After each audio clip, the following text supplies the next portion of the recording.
Ok, vamos lá para a meditação dessa manhã. Evangelho de Lucas, capítulo 15, versos 11 ao 32. Lucas 15, do 11 ao 32.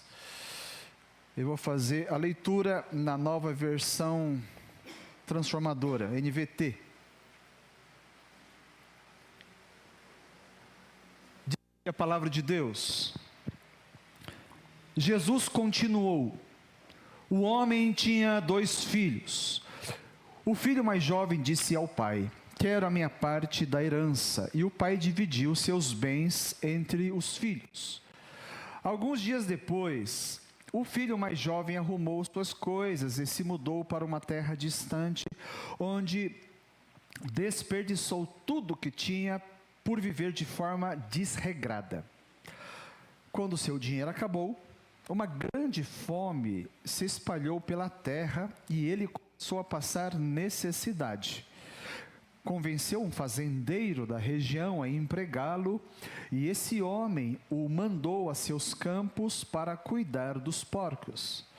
Embora quisesse saciar a fome com as vagens dadas aos porcos, ninguém lhe dava coisa alguma. Quando finalmente caiu em si, disse: até os empregados de meu pai têm comida de sobra, e eu estou aqui morrendo de fome. Vou retornar à casa de meu pai e dizer: pai, pequei contra o céu e contra o Senhor, e não sou mais digno de ser chamado seu filho. Por favor, trate-me como seu empregado. Então voltou para a casa de seu pai. Quando ele ainda estava longe, seu pai o viu. Cheio de compaixão, correu para o filho, o abraçou e o beijou. O filho disse: pai, pequei contra o céu e contra o Senhor, e não sou mais digno de ser chamado seu filho. O pai, no entanto, disse aos servos: depressa, tragam a melhor roupa da casa e vistam nele. Coloquem-lhe um anel no dedo e sandálias nos pés. Matem um novilho gordo, façamos um banquete e celebremos. Pois este meu filho estava morto e voltou à vida, estava perdido e foi achado, e começaram a festejar. Enquanto isso, o filho mais velho trabalhava no campo. Na volta para casa, ouviu música e dança e perguntou a um dos servos o que estava acontecendo. O servo respondeu: seu irmão voltou e seu pai matou o novilho gordo, pois ele voltou são e salvo. O irmão mais velho se irou e não quis entrar.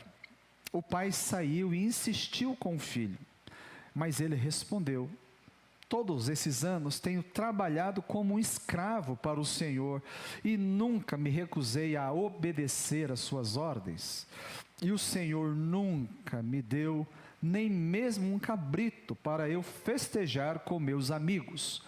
Mas quando esse seu filho volta, depois de desperdiçar o seu dinheiro com prostitutas, o Senhor comemora matando o novilho.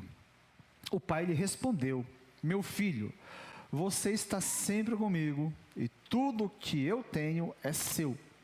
Mas tínhamos de comemorar este dia feliz, pois seu irmão estava morto e voltou à vida. Estava perdido e foi achado. Essa aqui é uma das parábolas mais conhecidas dos evangelhos. E faz parte de um bloco de parábolas, todas elas com a mesma ideia, né? O encontro de algo ou de alguém que estava perdido, e mais do que isso, né? A grande alegria de Deus por ter encontrado aquele que estava perdido. A ovelha perdida, a moeda perdida e o filho perdido. Como vocês viram, a parábola começa dizendo já de cara que um filho fez um pedido ousado, ultrajante, e por que não dizer muito triste. pediu a parte da herança. Herança em qualquer cultura, em qualquer lugar, em qualquer tempo, a gente ganha depois da morte, né? Esse filho, em outras palavras, estava dizendo assim: olha, está demorando muito, pai. O senhor está fazendo hora extra aqui. Eu tenho mais interesse naquilo que o senhor tem do que quem o senhor é. É isso que ele está dizendo. A demora da morte do pai estava retardando, quem sabe, a realização de alguns sonhos, uns projetos que ele tinha. Então ele faz esse pedido, e o interessante aqui é que o pai atende, né? O pai prontamente atende, divide lá as heranças. Para quem não sabe, na cultura judaica de então, o filho mais velho ele tinha direito à porção dobrada da herança. Como só tinham 2 filhos, a porção dobrada seria o quê? 2/3 para o mais velho, e 1/3 que caberia ao filho foi dado então para ele. Um dinheiro muito interessante. Em poucos dias ele não aguenta mais, faz as malas e dá vazão para os seus sonhos, né? Para os desejos de liberdade e aventura. Muita gente tem esse desejo, né? Só que não tem problema se aventurar, desfrutar de liberdade. O problema é quando a gente esquece que nós não somos autossuficientes. Nós não nos bastamos. E algumas circunstâncias podem dar essa ilusão de autossuficiência. Por exemplo, juventude. O jovem tem isso. Se ele é jovem e tem saúde, acredita que basta eu querer lutar, que eu vou poder conquistar tudo que eu quiser. Eu já vi gente falando isso. Eu já vi gente criticando quem não tinha, porque ele conseguiu. Então quem não conseguia, julgava como preguiçoso. Quem não queria, ia à luta. E uma outra coisa que dá essa ilusão de autossuficiência é muito dinheiro no bolso. Alguém tem muito dinheiro no bolso aqui? Não. Então vocês não vão entender muito bem essa parábola, né? E é o caso dele. Ele tinha juventude, tinha saúde e tinha bastante dinheiro. Ainda hoje uma jovenzinha falou lá fora para mim: pastor, como se diz, quem parece que não tem é esse que tem. Por isso que tem. Então aqui tem muita gente com dinheiro sobrando. Louvado seja Deus, né? Ele, jovem, muito sonho, muito desejo, muito dinheiro no bolso e sem juízo, com essa ilusão, essa fantasia de que ele se bastava. Viveu o sonho dele. Rapidamente cercou-se de pessoas. Gente, você quer virar uma pessoa popular, quer virar uma pessoa bonita, tem muito dinheiro. Como é fácil fazer amizade quando você tem muito dinheiro, né? Também é um drama. Eu já vi gente que já foi ovelha minha. Ele falou assim: eu nunca sei se essas pessoas estão porque gostam de mim ou por aquilo que eu posso oferecer. Eu já tive membros que tinham muito, mas muito dinheiro. Mas o dinheiro acabou. Porque tudo que é fruto do trabalho, sem trabalho, um dia acaba.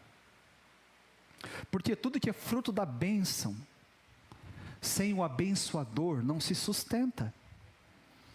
E esse dinheiro aqui, na verdade, nem foi fruto do trabalho dele, foi do papai.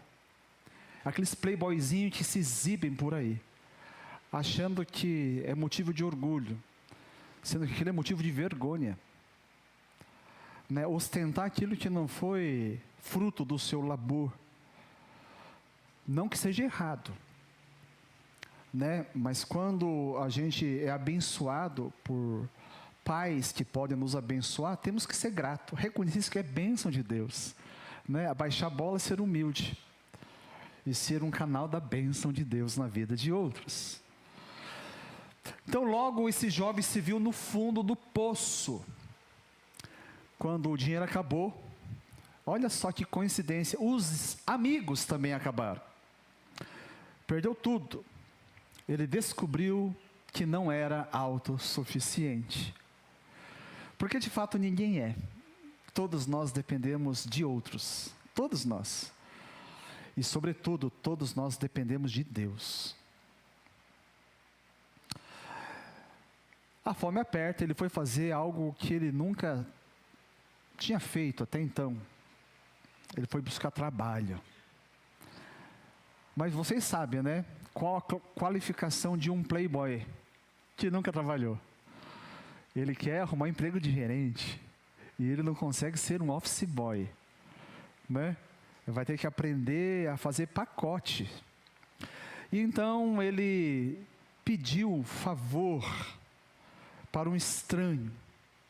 Olha só, ele foi trabalhar para um estranho, sendo que possivelmente nunca trabalhou para o próprio pai. E ele foi trabalhar algo. Pensa o último trabalho que você gostaria de fazer nessa vida. Não precisa falar, porque talvez esse trabalho é de alguém que está do seu lado, né? Não vai pegar bem, mas pensa. O último trabalho que eu gostaria, esse aqui possivelmente era. Para um judeu, ele não queria trabalhar como coveiro, né? Porque tocar em defunto ia tornar ele cerimonialmente impuro. Ele não gostaria certamente de trabalhar com porcos, porque o judeu, até hoje, ele não come carne de porco, porque é uma carne imunda. Ia impedir ele de ter comunhão com Deus, porque ele não poderia participar de nenhum ritual religioso, né? Não poderia entrar no santuário, não poderia, nada disso. Não poderia nem oferecer sacrifício, ele estava imundo. Imagine então cuidar de porcos.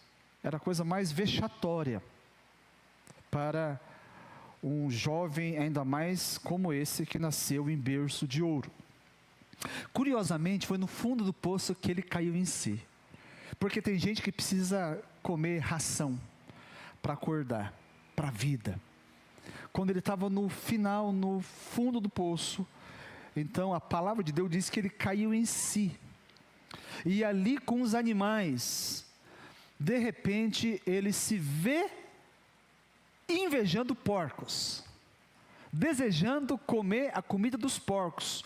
Ele invejava os porcos porque ele via e falou assim: nossa, os porcos são cuidados, tem quem cuide dos porcos. Aliás, eu cuido dos porcos, mas não tem quem cuide de mim.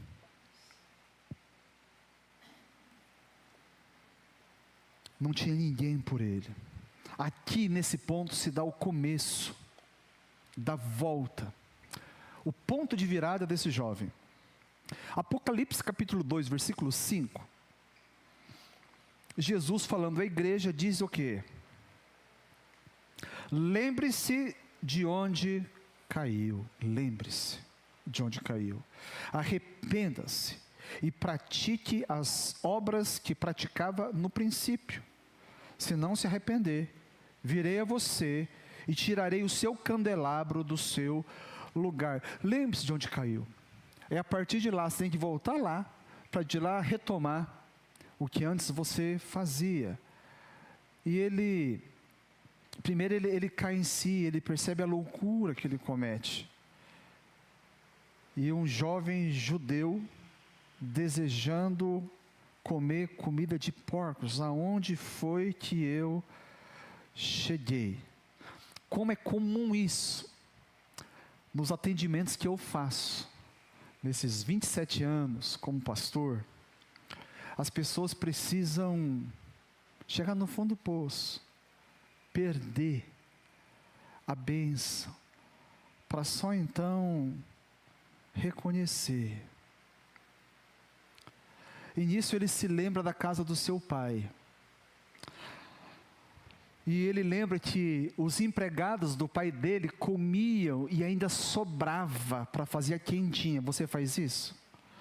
O bom de ir na casa de mãe e de sogra é isso, né? Porque além de você comer, ainda você vê que sobra, você vai ter um pote de sorvete aí, né? Levar para casa. Lá era assim, comia e sobrava. Viviam melhor do que ele, que era filho.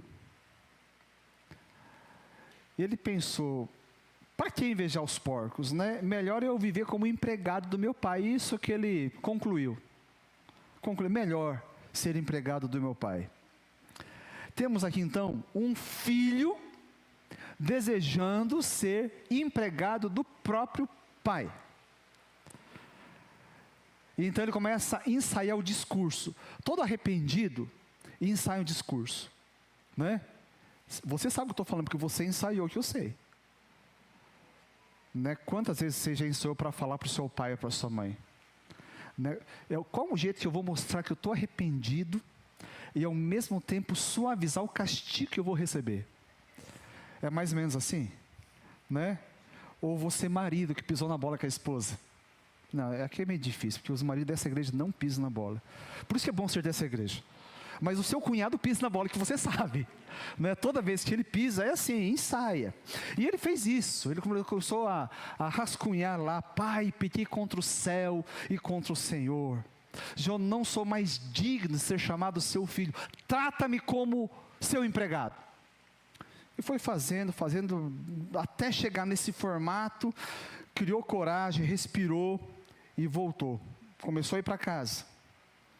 E você sabe quantas pessoas que se afastam de Deus, ou mesmo pisam na bola com alguém, e o ensaio desse retorno se dá principalmente porque a gente não tem certeza de como será o acolhimento.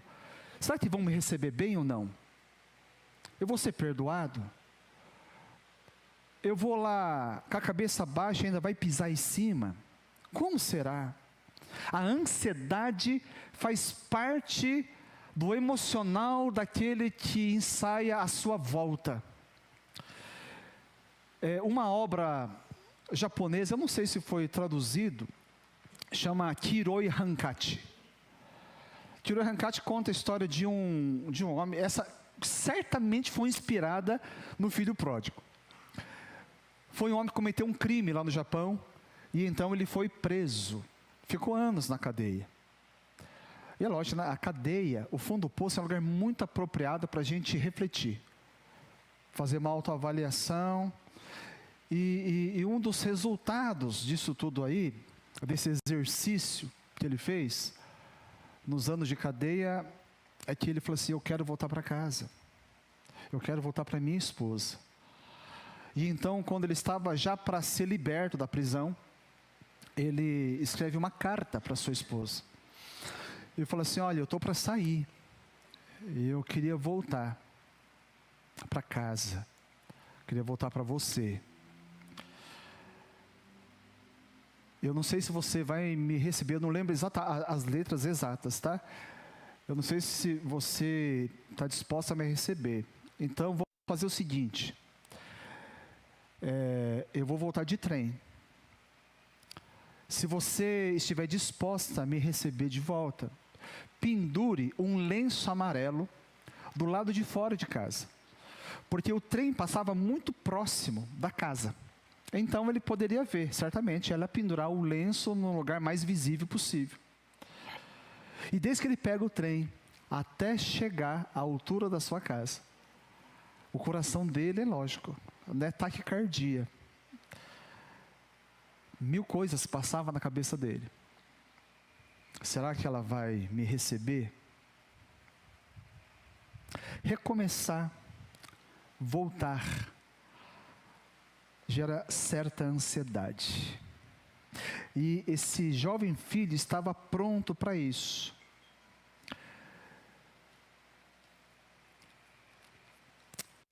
Pronto, sabe por quê? Uma das provas de que ele estava pronto, e todo mundo, para voltar de verdade, tem que estar pronto, é quando finalmente está pronto para valorizar o que sempre teve e nunca valorizou. Essa é uma marca presente em todos que eu atendo. Pastor, eu era feliz e não sabia.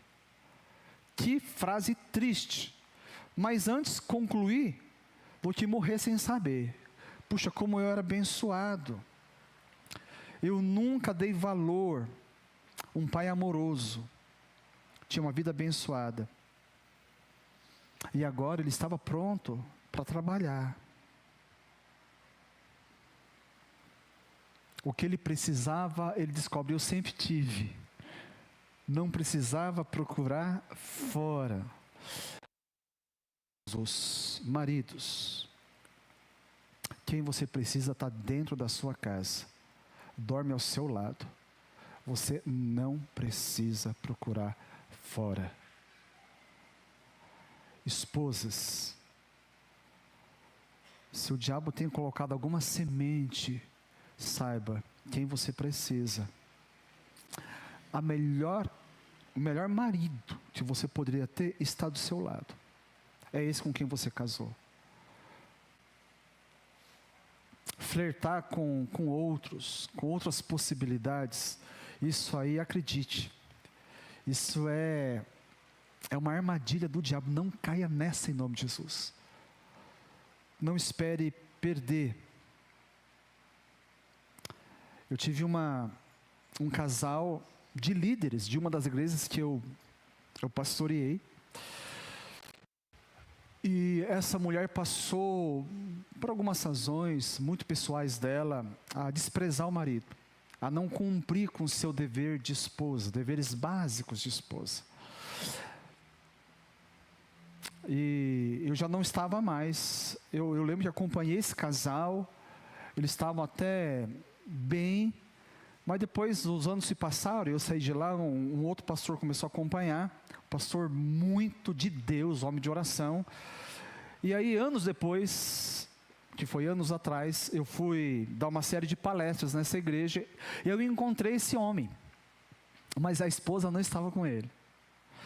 E o pastor se adiantou e falou para mim, falou assim: Joel, cara, eu nunca fiz isso, mas não teve jeito, ficou insustentável. Eu tive que validar essa separação dele, porque a coisa, eu não vou entrar no mérito, viu, se é certo ou não, a Bíblia fala que é errado o divórcio. Eu quero chegar nesse ponto, aonde ele depois então encontrou uma outra mulher, casou-se com ela.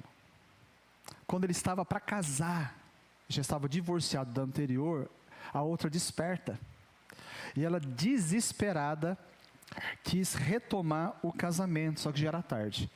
Já estava tudo encaminhado e casou. Essa mulher amargou uma depressão muito triste. E ela reconhece tardiamente que tinha um bom marido. E não sabia. Só que no caso dela, nesse caso, foi tarde demais. Eu conheci essa nova esposa dele.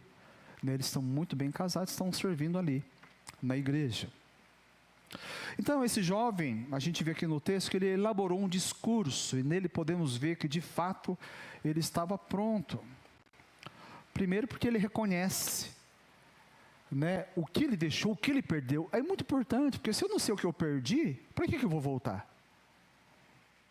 Agora, uma outra coisa importantíssima que mostra aqui que ele estava pronto, porque ele diz logo no início do discurso: Pai, pequei.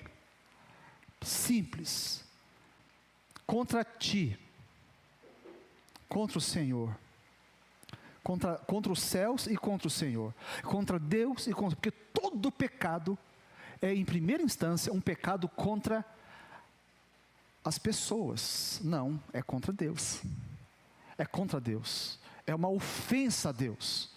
A gente desonra a Deus como filhos de Deus. Quando a gente peca, a gente desonra a pessoa do nosso Pai.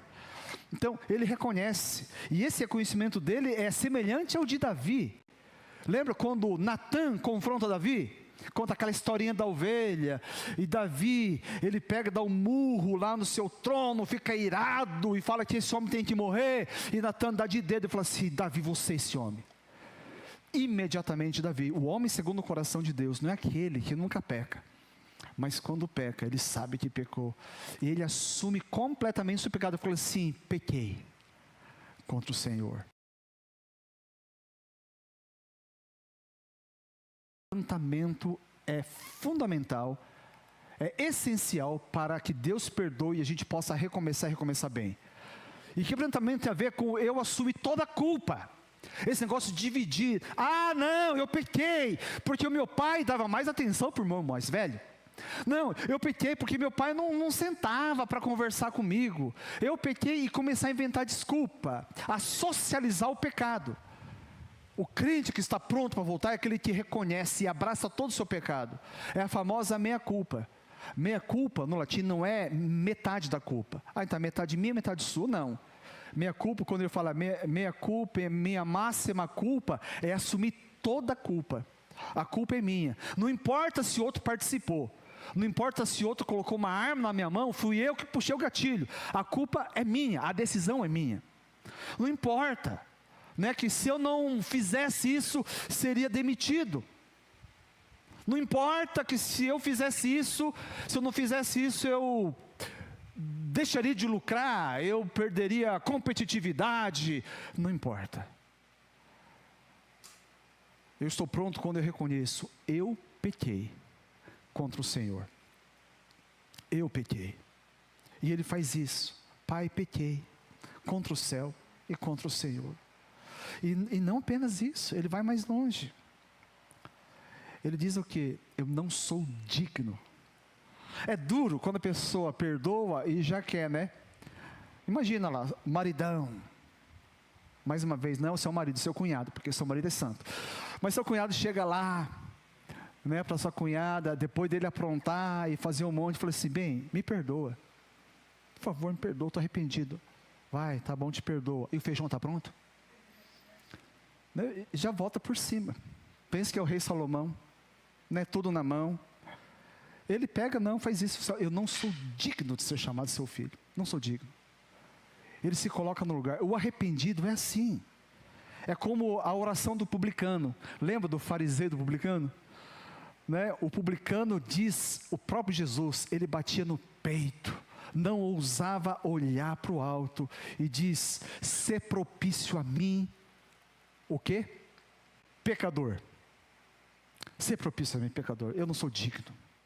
Eu não sou digno. E Jesus diz que esse voltou justificado para a sua casa. Então, aqui não é para a gente fazer uma listinha, um checklist para ver se o filho, ou o marido, ou a esposa, ou quem quer que seja, ou para a igreja mesmo, ver se um pecador está arrependido. Porque interessa para você, para mim. Isso aqui é para nós mesmos. Será que eu estou mesmo arrependido? Eu estou reconhecendo? Né? Eu cheguei nesse ponto. O filho reconhece. Não merecia mais essa posição honrosa de filho. Empregado já está de bom tamanho. Se meu pai me deixar ser empregado, eu estou feito. Então, com esse plano em mente, com esse novo coração, está vendo? O coração tem que estar novo antes de começar algo novo. Né? O coração dele está transformado. A cabeça dele está mudada, ele estava pronto, então ele vai, e ele começa então, o discurso ensaiado, ele faz. A Bíblia diz que quando ele estava vindo, ainda longe, o pai o reconhece, apesar dele estar sujo, deve estar com trapos, fedendo, né, talvez muito magro, mas o olhar do pai o avista de longe, como se ele estivesse sempre olhando no horizonte, quando o meu filho volta. E então quando ele vê, o pai não se engana, o pai avista e o pai sai correndo, ele não aguenta esperar. E a Bíblia diz, desse amor extravagante do pai, sabe o que ele faz? O pai não repreende, como muitos, a gente precisa aprender a ser pai e ser mãe. Porque a gente tem que surpreender, porque quando o filho é pronto, o que ele espera? Ele espera uma bronca, né? Ok, mas ele já está destruído. E aí o pai ainda pega e fala assim, não te falei? E aí? Fala aí o que eu falei para você, filho. Né? E dá um sabão nele. Não, se o filho está esperando isso, surpreenda. O que esse pai aqui faz? A Bíblia diz que o abraça, o beija, o lambuza de amor. Aquilo quebra o filho.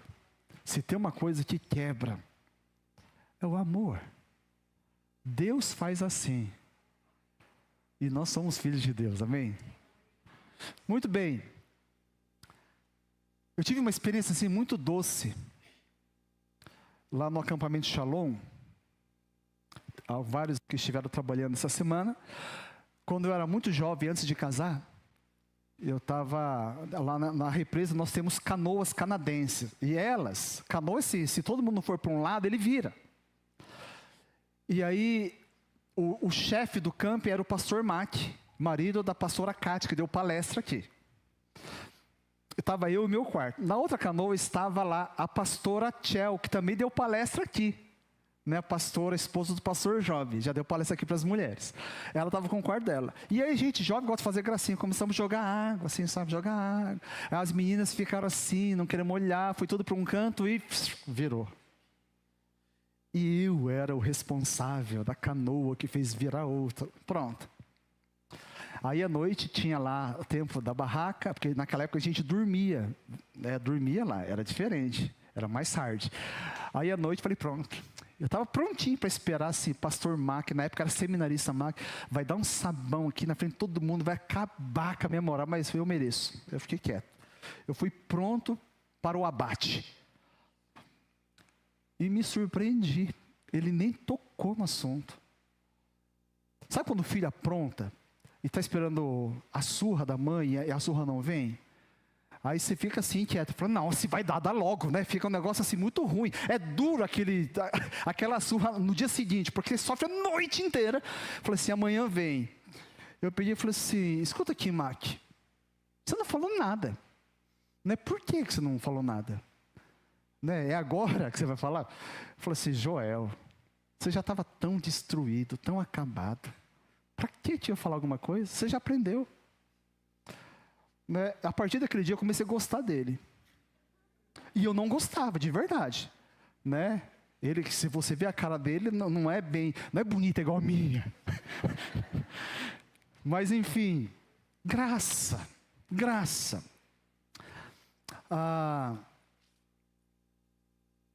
Então o pai faz isso e aí o filho fala, não, ensaiei o discurso, eu vou falar assim, pai, eu pequei contra os céus e contra o Senhor, não sou mais digno de ser chamado seu filho. Olha só, faltou uma frase. E ele não conseguiu completar, porque o pai não deixou. O pai interrompe e fala assim, depressa! Traga a melhor roupa e vista-no. Traga um anel e põe no dedo. Traga uma sandália e coloque nos pés. Mate aquele novilho gordo. Vamos fazer um churrasco. Vamos celebrar, porque o meu filho estava morto e reviveu. Estava perdido e foi achado. O pai não permitiu. É assim que Deus age. Sabe, voltando naquela obra japonesa, porque se eu não terminar, eu sei que tem moça aqui nessa igreja que é muito curiosa. Eu falei assim, pastor, termina aquela história que eu não entendi. Ok. Quando o trem finalmente passou pela casa, vou ficar decepcionado, porque não tinha lenço amarelo nenhum. Não tinha. A esposa dele, ela estendeu em toda o quintal daquela casa, lençóis amarelos grandes para todo lado. Sinalizando, falou assim, você não apenas pode voltar para casa, eu quero você em casa. E a maior razão, porque nós podemos e devemos voltar, qual é? A grande razão é porque o Pai quer nos receber. Porque o pai está esperando todo filho que se perde. O pai está ali, avistando o horizonte, para ver aquele sinalzinho preto lá no fundo. Falou assim, quem sabe é o meu filho que está voltando. Não é por merecimento, irmãos, mas por sua graça e bondade. Agora, se o pai tem prazer e se alegra na volta de seus filhos, nós aqui na condição de igreja do nosso Senhor Jesus Cristo, escutem, temos que expressar a mesma alegria, porque o DNA do Pai está conosco, amém? O sangue de Jesus está conosco. Então, igreja, vamos ser a extensão dos braços do Pai, para todo aquele que quiser voltar, para abraçar, para acolher.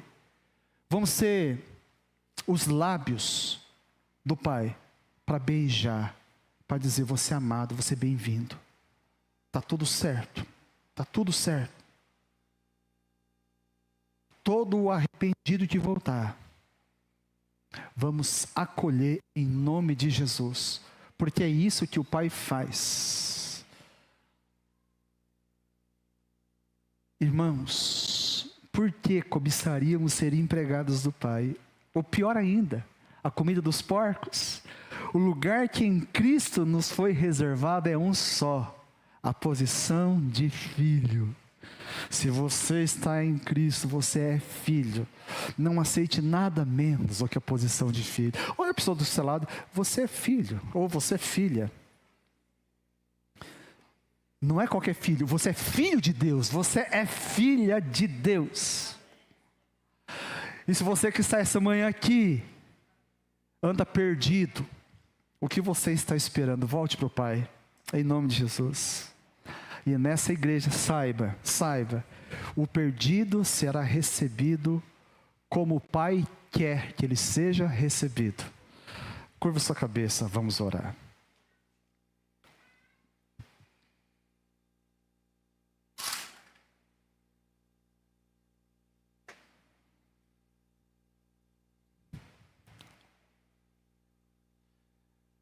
Será que tem alguém nessa manhã que tem andado longe de Deus?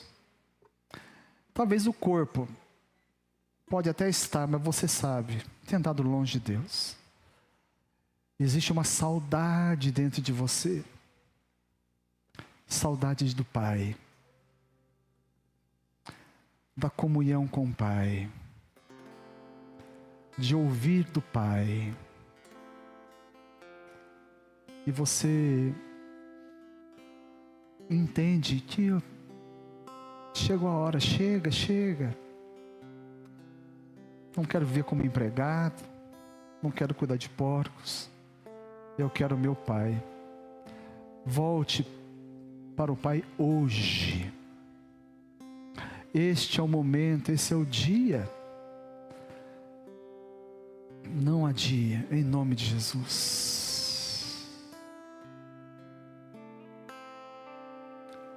Se tiver alguém assim, nós queremos orar por você. E queremos receber. Nessa igreja você não será julgado. É a graça que cura, que liberta,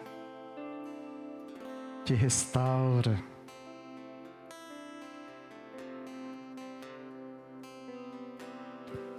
Senhor, na verdade essa história é a nossa história. Se hoje nós desfrutamos, Deus, dessa posição, quantos aqui de nós nos perdemos tantas vezes? Mas como é bom saber que existe um lugar para onde voltar. Por mais que a gente se perca, existe alguém que está nos esperando, que quer a nossa volta. Louvado seja o Senhor. Somos indignos do seu amor. Sabemos, ó Deus, não tem nada a ver conosco, tem tudo a ver com o Senhor mesmo. Deus, atraia-nos sempre e cada vez mais para junto de Ti. Aqueles aqui que estão sofrendo aquela atração, aqueles que o mundo tem exercido aquela força de sedução. Oh meu Deus, ajude-os, ó Deus, abrindo-lhes os olhos da loucura, Senhor, que eles estão planejando no próprio coração. Deus, alguns aqui o Senhor está dando um livramento, impedindo-os, ó Deus, de dar um passo na direção contrária àquela que o Senhor tem. Deus amado, em nome de Jesus, e queremos ser como igreja de Jesus, ó Deus, uma comunidade de fé a serviço do reino de Deus, uma comunidade de fé curadora, acolhedora. Ensina-nos a sermos os braços do Pai, a sermos os lábios do Pai, a termos o mesmo coração do Pai. Assim nós oramos, ó Deus. Obrigado por ser esse nosso Pai amoroso, cheio de graça e de bondade. No nome de Jesus oramos. Amém. Coloque-se de pé em nome de Jesus.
Que a graça do nosso Senhor e Salvador Jesus Cristo, esse amor extravagante de Deus o Pai, a comunhão, o consolo do Espírito Santo, seja com cada um aqui e com toda a igreja de Cristo. Amém e amém.